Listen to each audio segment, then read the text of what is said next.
Bonjour les amis, c'est Mnes pour My Neverending Story. Je suis très heureux de vous retrouver dans ma première vidéo YouTube. J'ai enfin sauté le pas, ça faisait tellement longtemps que je voulais le faire. Là je me suis dit, c'est le moment, on fonce, on y va. Si tu t'es perdu à cause de l'algorithme YouTube et que tu es tombé sur ma vidéo, reste encore un petit peu, je suis sûr qu'il y a quelque chose qui va te faire plaisir. Et si je suis devant vous aujourd'hui, c'est pour vous présenter les 5 pièces les plus importantes, les plus chères à mon cœur de ma collection. Et quand je te dis chères à mon cœur, c'est vraiment cher dans le sens émotion. C'est vrai, je ne l'ai pas fait, je ne me suis pas présenté. Moi je suis un joueur depuis ma plus tendre enfance. J'ai commencé à jouer sur les consoles Game Boy, donc avec Tetris. C'est peut-être le souvenir le plus ancien que j'ai à propos d'un jeu vidéo.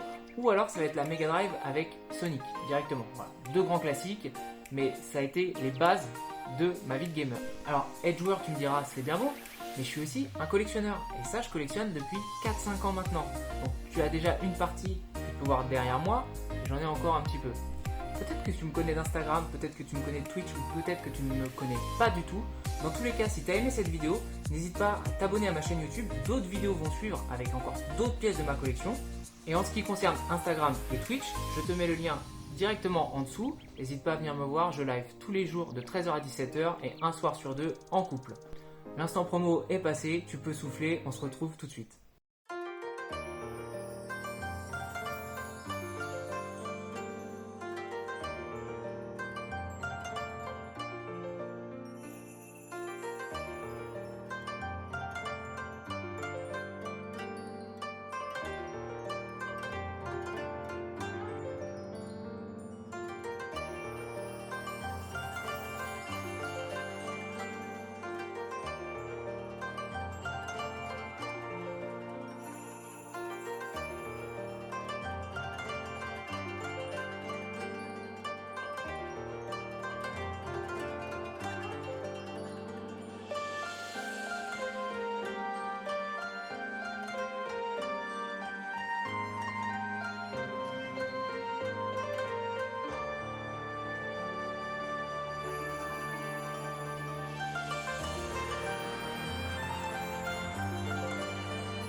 J'ai donc choisi Sekiro Shadow Die Twice en 5ème position, un hit de la PS4, mais aussi de la Xbox One. Alors ce qui m'aura marqué dans Sekiro, c'est sa difficulté relevée, on le sait tous, mais pas insurmontable. Également son système de résurrection, qui est vraiment parfait. Ce jeu est clairement une pépite, et on sent bien que les développeurs de chez From Software, ils ont voulu parler au plus grand nombre. C'est un pari réussi, et jamais un jeu ne m'aura appris à respecter le moindre de ses mobs. Je vais te la faire courte, parce qu'au final je pourrais t'en parler pendant des heures. Dans Sekiro, j'ai fini le jeu, j'ai tué tous les boss, sauf un. J'ai juste pas eu envie de continuer parce qu'il me fallait un petit peu de temps pour y retourner. Et du coup, j'ai préféré jeter l'éponge. Mais si tu l'as pas fait, franchement fonce, ce jeu est exceptionnel. On va pouvoir maintenant enchaîner sur le numéro 4 du classement. Et je pense que tu vas aimer.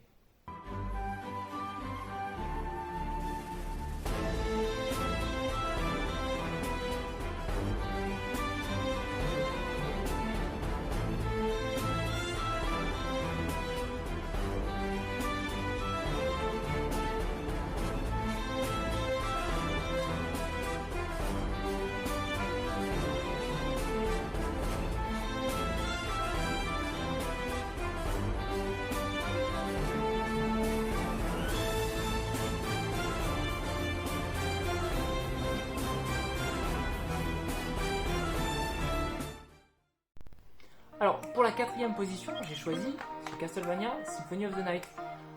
Pourquoi ? Parce que c'est un jeu de dingue.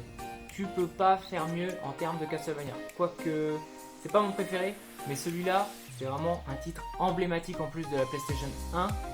Alors, t'as les musiques qui sont folles, le level design qui est ouf, l'histoire qui est ouf, puis tu joues à Lucard, quoi. Tu joues le fils de Dracula, un vampire. Ça, c'était mon rêve. Moi, en fait, quand j'étais gamin, je sais pas pourquoi, j'étais attiré par les vampires. Moi, je croyais que les chauves-souris, c'était vraiment des vampires. Le temps a bien changé, hein. J'ai perdu l'innocence. Tout ça pour te dire que si t'as pas joué à Castlevania Symphony of the Night, bah, je te conseille fortement de te renseigner, de regarder un petit peu comment le jeu se déroule, ou sinon de trouver toi-même une version et d'y jouer directement sur ta PlayStation, c'est ce qu'il y a de mieux. Mais ça va être un petit peu compliqué vu qu'il commence à être difficile à trouver.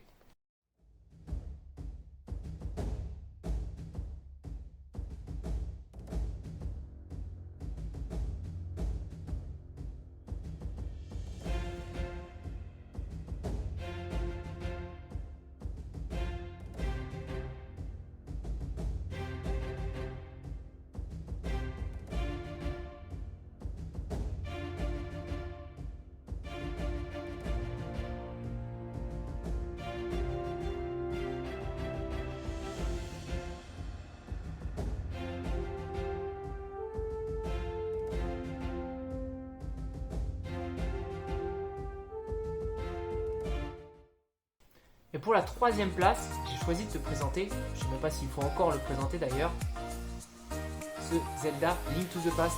Je suis sûr que tu en as déjà entendu parler et tu es obligé d'y avoir joué au moins une fois. Et pourquoi je te dis ça? Parce que c'est le genre de titre que même avec près de 30 ans après sa sortie, il est toujours aussi bon. Tu peux pas passer à côté. Donc tu vas me prendre ta Super NES Mini ou tu vas me prendre ton titre original et tu le lances. C'est obligatoire. T'as compris ou faut que je la refasse? Et pour ma deuxième position au classement, j'ai pas choisi un jeu, enfin j'ai choisi un jeu, mais là la pièce que je veux te montrer, c'est une figurine. Et la figurine de quel jeu? The Last of Us.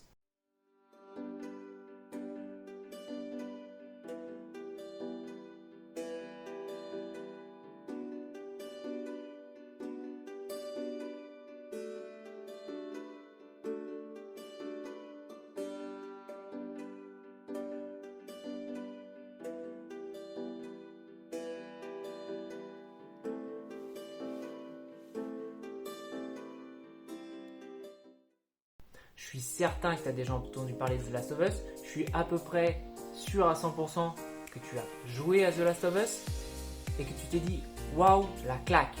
En fait, c'est normal. Parce que le studio de chez Naughty Dogs, à la fin de l'ère de la PS3, ils étaient un petit peu les rois du monde. Le storytelling est ouf. Le gameplay, il était correct, mais il faisait vraiment le travail. Et puis, il faut dire que avec la relation parent-enfant qui se crée entre les deux protagonistes, ainsi que comment c'est tourné, c'était très émouvant, faut pas se le cacher. Et il faisait partie de ces rares titres à mettre la PS3 à terre. Graphiquement, c'était une merveille, il l'a poussé dans ses derniers retranchements. Et The Last of Us, en fait, il a acquis ses lettres de noblesse un petit peu avec la version remaster sur PS4. C'est là que le succès a vraiment explosé. Et c'est là que tout le monde s'est dit que Naughty Dog était un studio sur lequel on pouvait compter.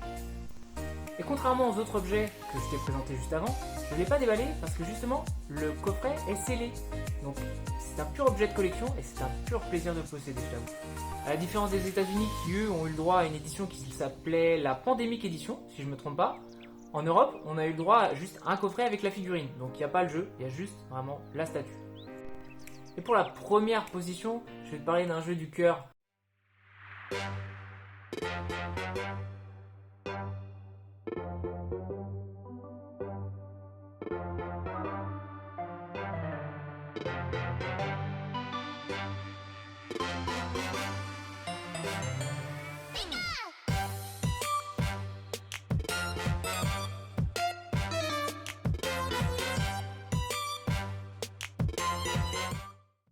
Un jeu, une licence, vraiment une série mythique qui m'a complètement révélé aux jeux vidéo.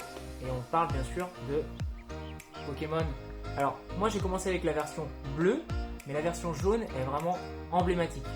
Et c'est pas anodin que je te choisisse Pokémon jaune, en tout cas la première génération, parce que c'est ma génération préférée. C'est là où je pense qu'il y avait eu le plus d'ingéniosité dans le nom des Pokémon et le plus de diversité. Parce que contrairement au dernier titre où la difficulté est clairement inexistante, là tu avais du challenge. Et pour les gamins de nos âges, c'était déjà cool. Les années elles ont maintenant passé et j'arrive pas du tout à me retrouver dans ce que propose Game Freak aux nouveaux joueurs. Et puisque tu es toujours là à ce moment de la vidéo, déjà je te remercie. Merci d'être resté jusque là, c'est très important pour moi. Et je vais même te présenter une pièce hors catégorie. Vraiment le Graal de ma collection, le joyau, mon bijou personnel.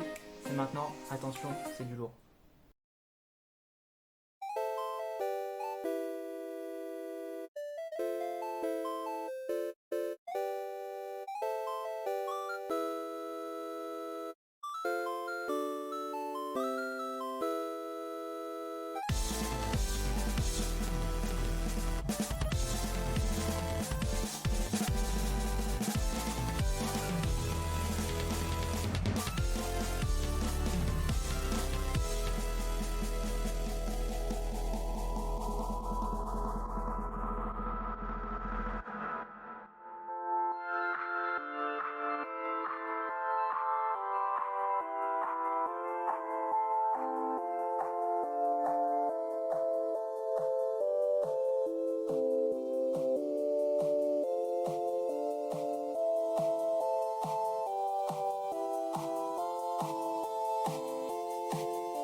Mother 3, la Game Boy Micro édition Mother 3. Mother 3 qui n'est sorti qu'au Japon, tu connais pas, c'est un RPG, c'est le digne héritier de Earthbound. En fait, tu as Mother 1, Mother 2 qui s'appelle Earthbound et tu as Mother 3. J'ai voulu te présenter cet objet qui est pour moi hors catégorie parce que je le considère comme le Graal de ma collection. C'est un peu le joyau de la couronne et ça c'est la pièce, si on me demande laquelle me plaît le plus, c'est forcément celle-là à tous les coups. Et je pense pas que ce soit prêt de changer. J'ai joué avec une fantrad anglaise. Il y a également une fantrad FR qui existe. Si jamais tu veux jouer au jeu, je te conseille de la faire. Le travail qui a été fait par l'équipe de traducteurs est exceptionnel et ce serait vraiment bête de passer à côté un joyau de la Game Boy Advance. D'ailleurs, ça me fait penser, si tu ne sais pas d'où vient Lucas dans Super Smash Bros, eh ben, il vient de Mother 3. Et ouais, on approche désormais de la toute fin de la vidéo.